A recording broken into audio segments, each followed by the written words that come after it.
ஹலோடா அருமி, நான் தான் அவங்க எல்லாம். இன்னைக்கு மிங்குக்கு ஒரு ஒன் ஷாட் தான்டா பார்க்க போகிறோம். சிம்பிள் ஸ்டோரி லைன் தான். பர்த்டே ஸ்பெஷல் வேறு யாருக்கும் இல்லை, நம்ம மிங்குக்கு தான். Happy birthday மிங்கு. சரி, அங்கே ஸ்ட்ரெயிட்டாக ஒரு சின்ன இன்ட்ரோ பார்த்துடலாம். ரியா, ஆமாடதில் அவங்க ரியான்னு தான் நான் மென்ஷன் பண்ண போகிறேன். அவங்களோட பாய் ஃப்ரெண்ட் தான் நம்ம மிங்கு. ரியா வந்துட்டு யூஎஸ்ஏல ஒரு டாக்டராக ஒர்க் பண்ணிகிட்டு இருக்காங்க. மிங்கு வந்துட்டு ஜியான் இண்டஸ்ட்ரியோட செக்ரட்டரியாக இருக்கார் ஃப்ரம் எஸ்கேடா. ஸோ இதுவே போதும்னு நினைக்கிறேன். நம்ம ஸ்ட்ரெயிட்டாக ஸ்டோரிக்குள்ளே போகலாமா? அவள் மிங்கியும் ஜேக்கியும் ஆஃபீஸ்லேருந்து வந்து காரிடோரில் நடந்து வந்துட்டுருக்காங்க. அவர் ஃபோனை பார்த்துட்டே வந்துட்டுருக்காரு. அப்போ ஜேகே இதை பார்த்துட்டு, என்னடா என்னாச்சு, ஏன் ஃபோனை பார்த்துட்டே வந்துட்டுருக்க? அது ஒன்றும் இல்லடா, ஒன்றும் இல்லை. என்னடா என்னாச்சு, ஒரு மூட் ஆஃபாக இருக்க, அதெல்லாம் உனக்கு சொன்னால் புரியாதடா அப்படின்னு சொல்லிட்டு ஆஃபீஸ் டோர்லேருந்து வெளியே வரும்போது பார்த்தா ரியா அப்படியே ஆஃபீஸ்க்கு முன்னாடி கையை கட்டி நின்றுட்டுருக்காங்க. மிங்குக்கு பார்த்தோன்னே செம்ம ஹாப்பி. அப்படியே ஓடி போய் ஹக் பண்ணிக்கிறாரு. எப்படி வந்த, சொல்லாம கொள்ளாம வந்து நிற்கிற? அப்புறம் சர்ப்ரைஸ் கேவனா சொல்லிட்டு வருவாங்கடா வெண்ணமாவனே. இருந்தாலும் விஷ் பண்ணியிருக்கலாம்டி, நான் விஷ் வேண்டி எவ்வளோ வெயிட் பண்ணியிருந்தேன் தெரியுமா? அப்படியா புருஷா? அவள் மிங்கிக்கு ஒரே ப்ளஷ் ஆகுது. அவள் அப்படியே ஹக் பண்ணிட்டே நின்றுட்டுருக்காரு. அவள் ஜேகே பின்னாடி வந்து நின்றுட்டு, ஜேகே ஜேகேனா எப்படி இருக்கீங்க? நான் நல்லா இருக்க மாதிரியா, நீ எப்படி இருக்க? அங்கே டாக்டராக இருக்க, எப்படி போகுது கரியெல்லாம்? ரொம்பவே நல்லா போகுது. சரிடா மிங்கி, நீ இன்னைக்கு லீவ் எடுத்துக்கோ. உண்மையாரடா ஜேகே? அலையாதடா, எப்போவாத லீவ் கொடுக்குறேன், எடுத்துக்கோ என்ன, போயிட்டு வா, ஜாலியாரு அப்படின்னு சொல்லிட்டு ஜேகே அவங்க வந்து கிளம்புறாரு. அவங்க இந்த பக்கம் ரியா பார்த்து சிரிச்சிட்டு இருக்காங்க. சரி வாடி வாடி, நம்ம வெளியே போகலாம். வெளியே போகலாமா? ஏன், வீட்டுக்குள்ளேயே இருக்க வந்த வா அப்படின்னு சொல்லிட்டு மிங்கியும் அப்படியே அவளை காரை எது கூட்டிகிட்டு போகிறாரு. டே மிங்கியோ, நீ ரொம்ப ஃபார்மலாக இருக்கடா, எனக்கு இந்த மாதிரி வேணாம். காலேஜில் நம்ம ஒன்றா சுற்றணும்ல, அந்த மாதிரி வேணும். அப்படியா? அப்போது ஷாப்பிங் மால் போகலாம் அப்படின்னு சொல்லிட்டு அவரும் ஷாப்பிங் மால் கால் ட்ரைவ் பண்ணிகிட்ருக்காரு. அப்போ ஷாப்பிங் மாலுக்கும் போய் ஒருத்தர் மாறி மாறி ட்ரெஸ் எடுத்துகிட்டு இருப்பாங்க. ரியா வந்துட்டு மிங்கியுக்கு எடுத்துகிட்டு இருப்பா, மிங்கியும் வந்துட்டு ரியாவுக்கு செலக்ட் பண்ணிகிட்டு இருப்பாரு. அப்படி ஒரு 4 ட்ரெஸ் எடுத்து செலக்ட் பண்ணிட்டு கையில் வந்து நிற்கிறாங்க. பார்த்தா மிங்கியூ கையில் ஃபுல்லாக பிங்க்கு பேஸ்டல்ஸ் கலராகவே இருக்கும். ரியா கையில் பார்த்தீங்கன்னா கலர்ஃபுல்லாக இருக்கும், பிங்க்கு, பிளாக்கு, ப்ளூ அப்படின்னு சொல்லி அவள் இஷ்டத்துக்கு ட்ரெஸ்ஸு கொண்டு வந்து நின்றுட்டுருப்பா. அப்போ மிங்கியும் அந்த ட்ரெஸ்ஸை வாங்கிட்டு இவக்கிட்ட அந்த ட்ரெஸ் கொடுக்குறாரு. எல்லாமே உனக்கு அப்படி இருக்கும், நான் பார்த்து பார்த்து எடுத்திருக்கேன், பிடிச்சிருந்தா சொல்லி எல்லாத்தையும் பில் போட்டுலாம். நான் ட்ரையல் பார்த்துட்டு வரேன் அப்படின்னு சொல்லிட்டு ரியாவும் போய் ட்ரையல் பார்க்க போகிறாங்க. அப்போ மிங்கியும் ட்ரையல் பார்த்துட்டு வந்துட்டு ஒரு ட்ரெஸ்ஸாக ட்ரையல் பார்த்துட்டு வெளியே வந்து நிற்கிறாங்க. ஒரு ட்ரெஸ்ஸுக்கும் அவங்க அப்படியே ரசித்து பார்த்துக்கிறாங்க ஒருத்தர். அப்படியே ஷையாக அங்கேயே கிஸ் பண்ணிக்கிட்டு அப்படியே கியூட் ரொமான்ஸாக. அப்போ பார்த்தா 4 ட்ரெஸ்ஸுமே ஒருத்தர் ரொம்ப பிடிச்சிருக்கு.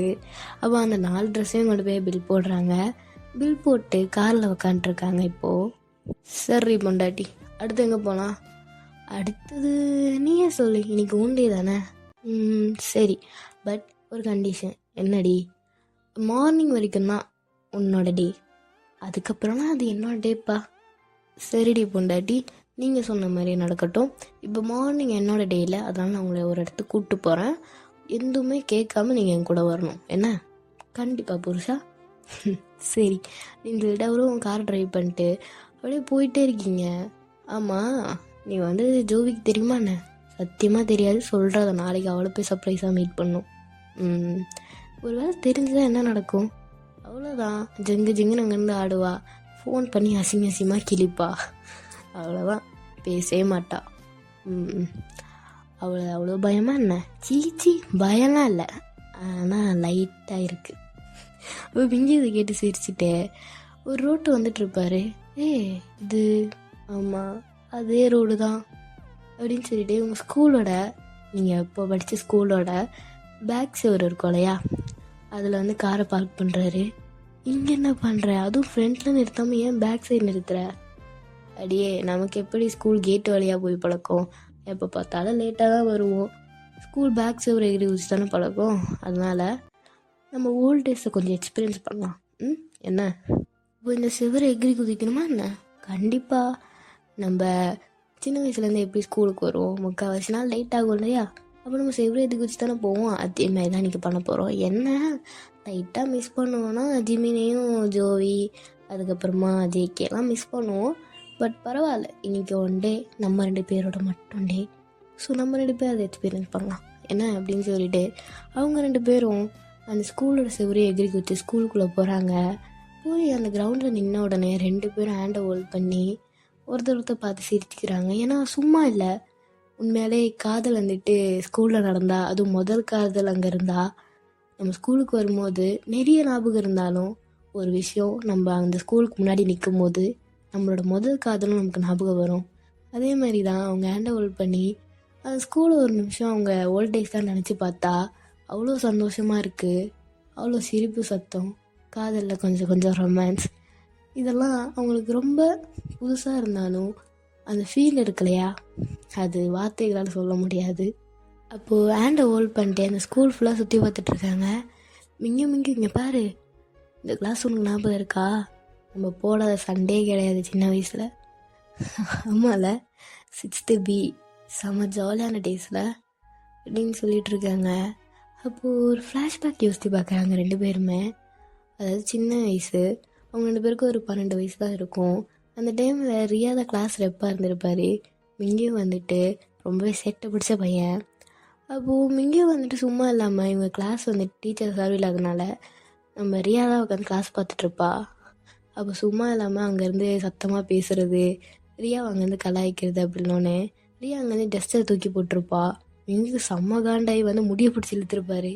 அடியே, என்ன ஏண்டி சண்டைக்கு வலிக்கிறேன்? நான் கம்முன்னு தானே இருக்கேன், எதுக்கு டஸ்ட் எடுத்து எவ்வளோ தூக்கி போடுற? அப்புறம் நான் சத்தம் போடாத எவ்வளோ வாட்டி சொல்லியிருக்கேன், திருப்பி பேசிக்கிட்டே இருந்தா அப்படின்னு சொல்லிட்டு சரியான சண்டை போகுது. முடியை பிடிச்சிட்டு விடாமல் அப்படி சண்டை போட்டுட்ருக்காங்க ஒருத்தர். அப்போது ஜோவி வந்து நடுவில் நின்று தடுக்கிறா. அடியே சண்டை போடாதீங்கடி, நீங்கள் சண்டை போடாதடா அப்படின்னு சொல்லிட்டு இருக்கும்போது இவளுக்கும் விழுது ஜோவிக்குமே. அட போங்கடா அப்படின்னு சொல்லிட்டு அவள் போயிருப்பா. அப்போ இப்போ ப்ரெசண்டில் அவங்க சிரிச்சுக்கிட்டே இதை நினச்சி பார்த்துட்ருக்காங்க. பாவம், அன்றைக்கி ஜோவிக்கு தான் சரியான அடி விழுதுல. ஆமாம், மூட்டு நின்று இருக்கணும், இடையில வந்து ஏகப்பட்ட அடி அவ்வளோ வாங்கிட்டிக்கிட்டா அப்படின்னு சொல்லிட்டு அவங்களும் ரொம்ப ஹாப்பியாக ஒரு மெமரிஸாக பேசி அந்த ஸ்கூல் ஃபுல்லாக நடந்துகிட்டு இருக்கும்போதே இங்கேயும் வந்துட்டு ஒரு கிளாஸில் கொண்டு போய் நிறுத்துறாரு. இந்த கிளாஸ் உனக்கு ஞாபகம் இருக்கா? இருக்கே. என்ன ஞாபகம் இருக்குது? இங்கே தானே நம்ம லவ் பண்ண ஸ்டார்ட் பண்ணோம். அவங்களோட 11th ஃபஸ்ட்டு நான் உங்ககிட்ட லவ் ப்ரப்போஸ் பண்ணேன், நீயும் எனக்கும் இருக்குடி நான் சொல்லாமல் இருந்தேன்னு சொன்னேன். அதெல்லாம் விட வேற ஒன்று நடந்தது. அப்போ ரியாவுக்கு நல்லாவே புரியும், ஆனால் தெரியாத மாதிரியே நடிச்சிட்ருப்பா. என்ன, எனக்கு தெரியலையே. தெரியல, நடிக்கிற. மிங்கியம்மா, உண்மையிலே நீ சொல்கிறது எனக்கு ஞாபகம் வரல. என்ன நீயே சொல்கிற? ஓ, எதுக்கு சொல்லிக்கிட்டு? என் பொண்டாட்டிக்கு நான் அதை ஞாபகப்படுத்துகிறேன். சொல்கிறத விட ஞாபகப்படுத்தினா இன்னும் லைஃப் லாங் ஞாபகம் இருக்கும்ல அப்படின்னு சொல்லிட்டு அவங்க நின்றுட்டு இருந்த கிளாஸ் ரூமோட டோர் ஜஸ்ட் லாக்கில் தான் இருக்கும், வெறும் தாப்பால் மட்டும்தான் போட்டிருப்பாங்க. அதை அவர் அப்படியே அன்லாக் பண்ணிவிட்டு இவ்வளோ அந்த கிளாஸ்க்குள்ளே தள்ளுறாரு. அப்போது இவர் ஒரு ஸ்டெப்பை முன்னாடி எடுத்து வைக்க ரியா அப்படியே ஒரு ஸ்டெப்பை பேக்வேர்டு எடுத்துகிட்ருப்பா. அப்படியே போய் அவங்க 2 பேரும் வாலில் இடிச்சிட்டு நிற்கிறாங்க. அவங்க இங்கேயும் அப்படியே அவளை லாக் பண்ணிட்டு, ஆல்ரெடி அவங்க வந்ததுலேயே எகிரி குச்சி வந்ததில் அந்த கிளாஸ் ஃபுல்லாக ஓடி சுற்றினதுலேயே ரொம்ப ஸ்வெட்டாக இருக்கும். அந்த ஸ்வெட் எடுத்து அவளோட நெக்கில் அப்படியே ரப் பண்ணுவார் சீக்ஸோட. அப்போ ரியா அதை ஃபீல் பண்ணும்போதே கண்ணை மட்டும் ஒரு இன்னொரு விஷயத்த நினச்சி பாப்பா. அம்மா, இந்த பையன் எங்கள் கிளாஸுக்கு வர சொல்லிட்டு பாத்தியா, கிரவுண்டில் இருக்கிற என்னையை மட்டும் தனியாக கிளாஸ் கூப்பிட்டு இந்த பையன் மட்டும் கிரவுண்டை விளையாட்டுருப்பான், இவனுக்கு என்ன இரிட்டேட் பண்ணுறதே வேலையாக வச்சிட்ருக்கான் அப்படின்னு சொல்லிட்டு அவங்க பேக்கில் எதுவும் எடுத்துகிட்டு இருப்பாங்க. இப்போ சடனாக பார்த்தீங்கன்னா பின்னாடி டோர் க்ளோஸ் ஆகும். அவனுக்கு ஒரு நிமிஷம் தூக்கி வாரி போட்டுரும். பார்த்தா மிங்கியும் தான் கிரவுண்ட்லேருந்து வந்துட்டு அவரோட அந்த யூனிஃபார்ம் ஷர்ட் இருக்கும் இல்லையா, அது அவரோட ஷோல்டர் போட்டு இன்னர் பனியன் மட்டும் போட்டு நின்றுட்டுருக்காரு. செம்ம ஸ்வெட்டாக இருக்கார் மனுஷன் அந்த ப்ளே பண்ணிட்டு வந்ததுனால. மிங்கியும் ஏன் இப்படி நின்றுட்டுருக்க அப்படின்னோடனே அவள் கையை பிடிச்சி இழுத்து அப்படியே வாலை லாக் பண்ணி அவரோட ஃபேஸ்லேருந்து ஹெட் வரைக்கும் அப்படியே ஸ்வெட்டாக இருக்கும் இல்லையா, அதை அவர் அப்படியே அவள் நெக்கில் ரப் பண்ணி அவளோட ஷர்ட்டுக்குள்ளே கைவிட்டு அப்படியே ரப் பண்ணிகிட்ருப்பாரு. ரியாவுக்கு அப்படியே செம்ம ப்ரெஷராக இருக்கும். அவளுக்கு அவளோட சீக்ஸ்லாம் அப்படியே ரெட் ஆகும். அப்படியே மூட் ஆகுது. ஒரு கிஸ் பண்ணிக்கலாமா? என்ன பண்ணிக்கலாமாடி அப்படின்னு அவள் அப்படியே குனிஞ்சிட்டே தலையாட்டுவா. அப்போ மிங்கி அவளோட சீக்ஸை அப்படியே மேலே தூக்கி லிப் லாக் பண்ண ஆரம்பிக்கிறாரு. அவளோட ஷர்ட்குள்ளே ஹேண்ட் இட்டு அவளோட அப்பர் பாடி ஃபுல்லாக ப்ளே பண்ணிகிட்ருக்காரு.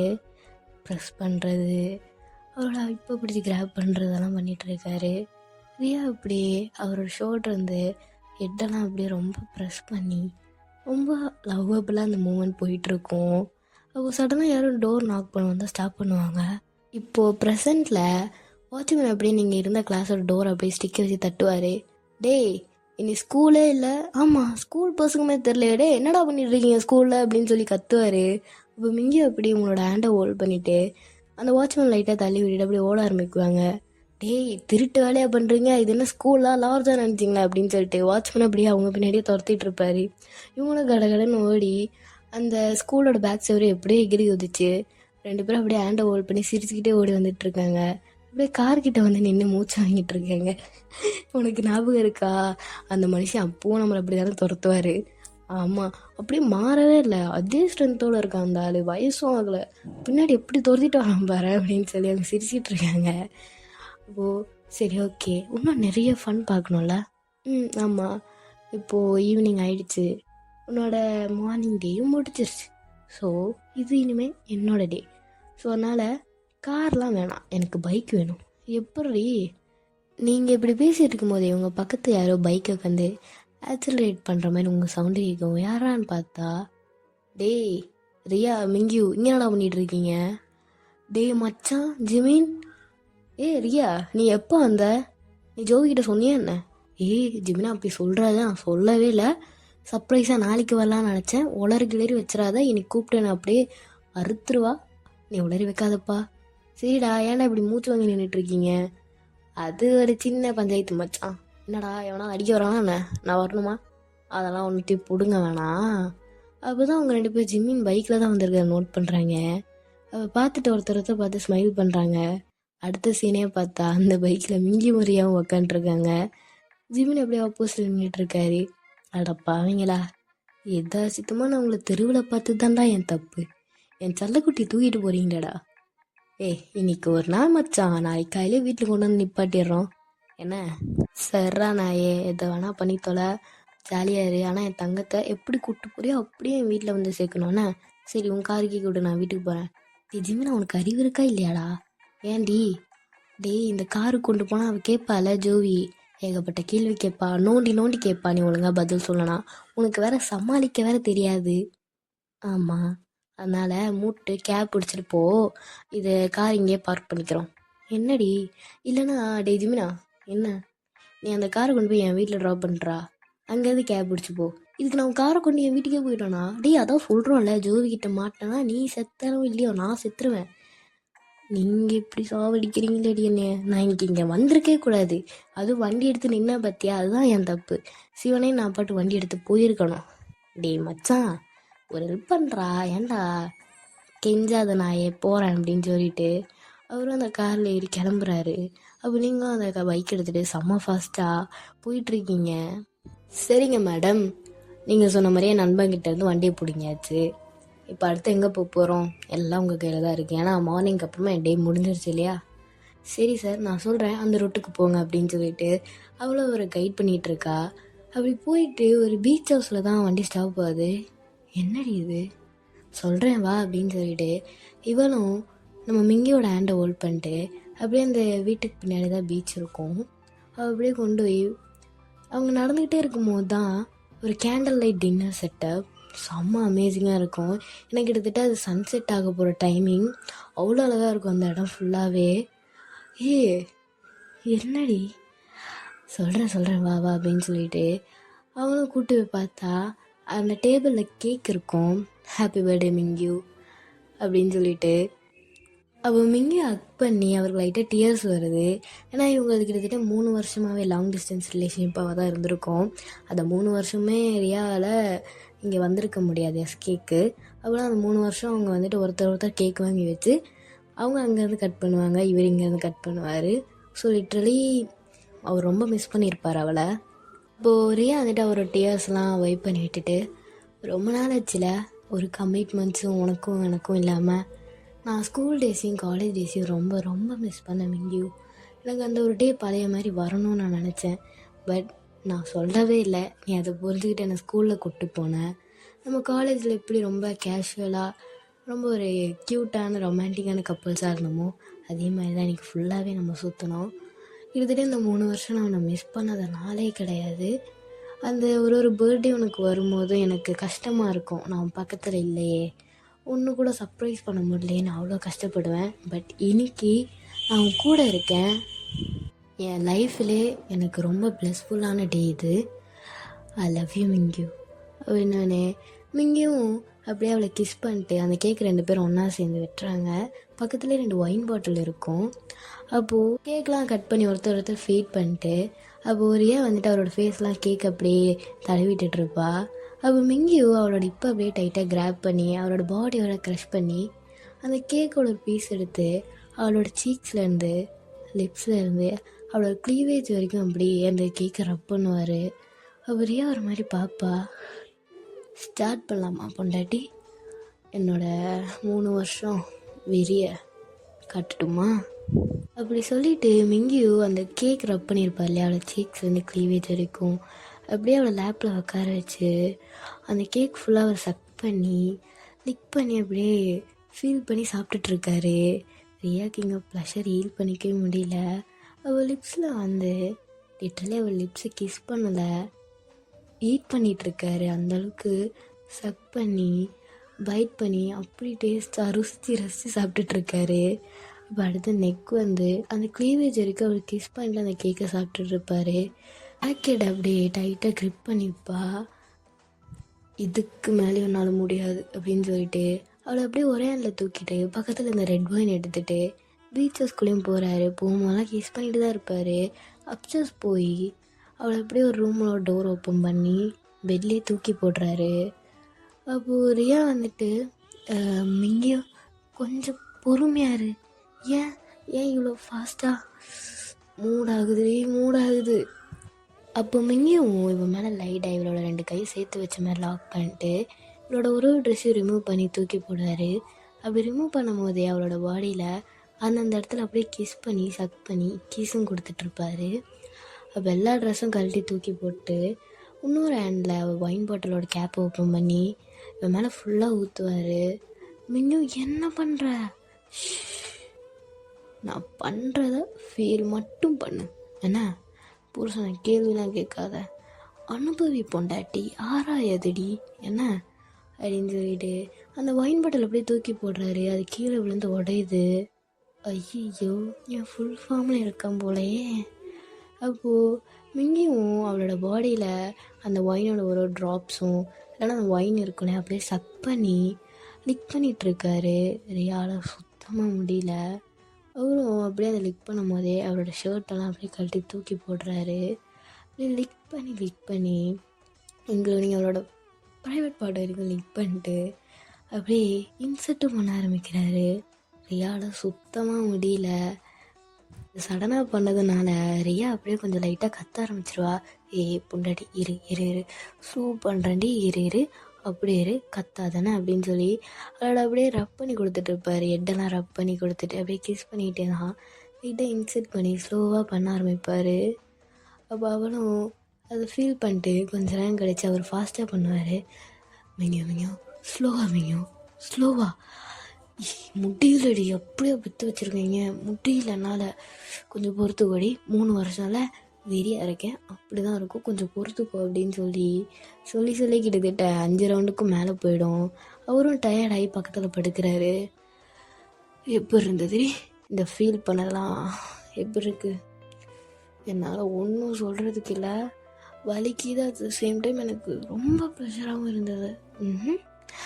மாமன் தானே இறக்குனது, அப்படி தான் இருக்கும். பெருமை தான் அவனுக்கு. அப்படியே வந்த உடனே அப்படியே பாஞ்சிட்டேன். அப்புறம் காயிலேருந்து கண்ட்ரோல் பண்ணிகிட்ருக்கேன்டி. அப்போ ரியாவும் அவளை டைட்டாக ஹக் பண்ணிட்டு, லிட்ரலி இதெல்லாம் நீ அந்த 3 வருஷத்தில் மிஸ் பண்ண? ஆமாம், காலேஜஸில் நம்ம பண்ணாத மேட்ரா என்ன? அதெல்லாம் ஏன் இப்போ பேசிகிட்ருக்க? ஏன் அதெல்லாம் எனக்கு கோல்டன் மெமரிஸ் ரீ. சரி ஓகே, ஜியான் இன்ட்ரெஸ்டில் இருக்க, உன்னோட ஜாப்லாம் எப்படி போகுது? என் மச்சான் தானே கம்பெனி நடத்துகிறான், நல்லா தான் போகுது, பிரச்சனைலாம் ஒன்றும் இல்லை.